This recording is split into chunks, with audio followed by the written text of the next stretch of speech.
drive what? So I was like, okay, now I'm watching her drive here. Well, there's a reason why you don't drive back home, but you never drive back home. Can I call you Chris? Alright. Tamam hocam, şu an kafanızda. I was terrified to drive in. Tamam, çekiyor galiba. Süper. Okay. Alright, Chris, welcome to Turkey. Thank you. This is awesome. So, just can you tell us something about yourself? We know you. For us, you're very famous, but there might be maybe some people who just don't know you yet. Just give us a short summary. I'm 34. Chris National Curtis, I'm 34, from Cincinnati, Ohio. Signed to UFC this year. Pushed me out 30. How many fights do I have? 28-8 professional record. I started boxing when I was 12.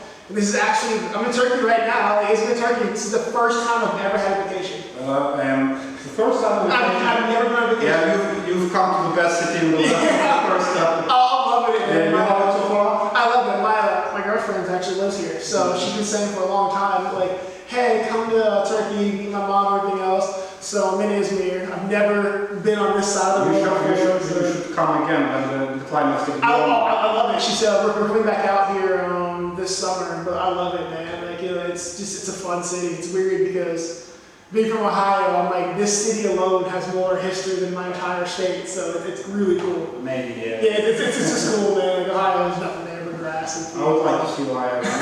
No one wants to see Ohio, promise. We're not really a tourist. How's it going so far in the UFC? It's been a way better year than I could have hoped for, man. I went from, like, this year's crazy. I fought in Sinaloa, Mexico this year. Yeah, it's not. Sounds crazy. Yes, El Chapo. Sinaloa is the home of El Chapo, the cartel leader. So I went to fought one of the biggest cartel lands to be in the UFC this year. 2 fights, 2 knockouts, and I was like 3-1, 4-1 underdog both times. So they called you the action man. Yeah, must have a meaning. I try to live up to it, man. I've had it since I was 16. I try to live up to it, and it was cool for me because, like, the first fight with Phil Halls, I was never supposed to win. Everybody thought everybody thought I was gonna lose, and I bet on myself on that. I was like, you know what? I've waited my entire life, 12 years as a pro to get this point. So you should go out there and make it happen. And to win was great. And then everybody's like, oh, it's a fluke, it's an accident. So I did it again 2 weeks later. We definitely follow you up, man. We like your start. So you're actually a boxer, MMA pro? I started boxing when I was 12. And boxing was my first love still. And I always loved boxing. But when I was 19, I got into MMA. And I fell in love with that as well. I was at an MMA gym, so okay, well, this is MMA. And I've been doing it for the last 12, 13 years now. Okay. We always know you've been training with Gracie's. Yeah, so my original jiu-jitsu coach, Aaron Thomas, is a Carlson Gracie Jr. black belt. Okay. And then I moved to California, and I was training with Pancho, he's a checkmate black belt. Okay. And now I'm out in Las Vegas, and I train under Jason Manley and Jake Shields. He's a Gracie black belt. So yes. I have a really weird sounds very nice. That's very nice. So you already have shown us some basic techniques to use in the cage. Yeah. So they were great. Yeah, it's I'm just simple old school techniques. And that's what it is, man. It's just I'm not the highest level ground guys out there who like forget more a day than I've ever learned. But I definitely learned from some really good people, and they've always kind of imparted to me, like, you don't have to know 1,000 techniques. Be good at a handful of things and find ways. Yeah, and that's the they always tell me, man. Like, be good at a handful of things and find different ways to make it work. So the essentials. The essentials. I got about 5 moves that I can do 100 ways. I'll get to them 100 ways. That's so it. That's it. And it's nice, man. It's nice to like be around people and coaches who really encourage that. And so I've definitely gotten a lot better these last few years. Any ideas about the future of the UFC or MMA in general? For me or in general? First for you, please. And then I want to ask you about if you've got any ideas about the MMA scene in Turkey. Oh man. So for me, I'm hopefully I'm fighting in March. I really would like to. There's a UFC in Ohio, where I'm from. They're still fighting in the middleweight, yeah? Yeah, they want me in middleweight, so I'm just gonna hang out in middleweight. So who is the number 1 right now? İsrail Adasanya. Israel is the champ. I think number 1 is Whitaker. My boy Sean Strickland is like number 4 or 5 right now. Strickland, that was the guy who had so shooting with my boy for about 5 years. That little underhooks, yeah. It's strictly like don't it's just the way Sean is. So, you know, hopefully that'd be nice to fight at home for the first time in like 10 years. So we'll wait and see, no word yet. But MMA in general, man, like it's so weird, man, because I have I train with a lot of people from Europe and this area, part of the world. So it's interesting to see that it's finally becoming more accepted. And like, you know, there are places like France is finally kind of being less crazy about it.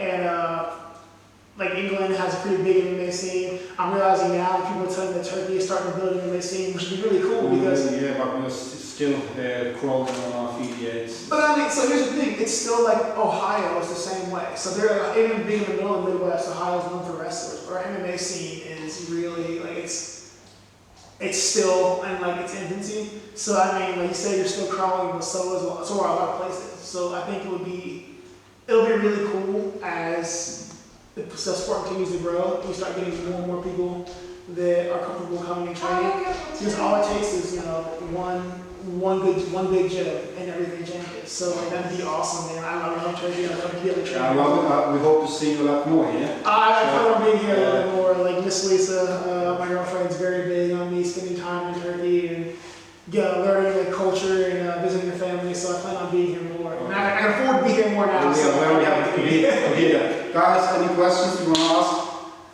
Wish you luck. Wish you luck. Now you have big fans in Turkey, in Izmir. Hey, I love it, man. Every time you will fight, I will tune in. You know, we wake up at 5 or 6 o'clock in the morning. To watch your fights, man. It's funny because of her and her friends. I have a lot of Turkish fans, and it's so funny to me because I'm like, it's like 5 a.m. we're watching. I'm like, that's awesome, man. It's like, I love it, man. I've gotten I get so much support from this part of the world, and it's absolutely amazing. Like, We want to see more MMA here, maybe in the future, in the long haul. It'd be great. There's no reason not to, man. Like these guys. Izmir is a hot spot actually. There are a lot of opportunities for you can have a training camp here. Yeah. While people are going to Thailand to do camps, why not here? Turkey has a really good history for wrestling and boxing, so there's no reason why, like, you know, there shouldn't be a scene. There's no reason why. Still, like as you said, MMA, they look at it like blood sport. It takes time. Like, you know, there's still some places in the U.S. where it's like that, but with everything, with time and eyes and popularity brings, you know, we need good fighters to do that, and people see our fighters getting beaten up. See, everybody gets beat up though.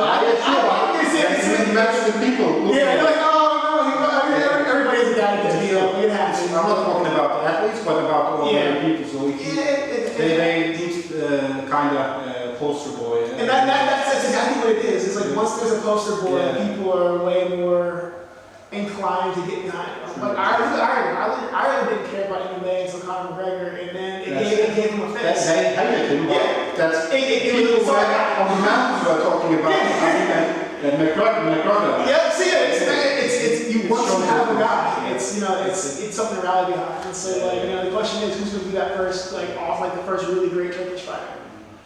We do the best to get one, but it's a long story, man. It happens, man. Like, shoot, the U.S. didn't have anybody for a long time because the Gracies would kick the crap out of us.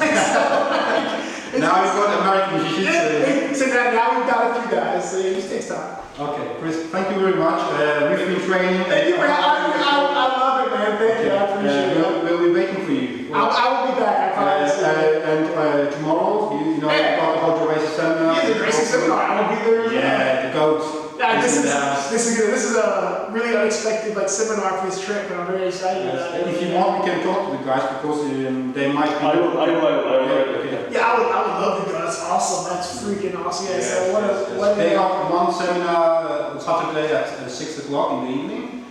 Gi seminar. Oh, yeah. And on Sunday, No-Gi seminar. 11 o'clock. Yeah, I will figure that out then because I definitely am not missing that. So. Thank you very much. Thank you very much. I appreciate it, son. Thank you. What are the chances? Look at the Gracies. Hey, brother, we want pictures as well. Yes, yeah. What are the chances of that? You guys, can I get your number, for WhatsApp? Yeah, you already phoned me actually.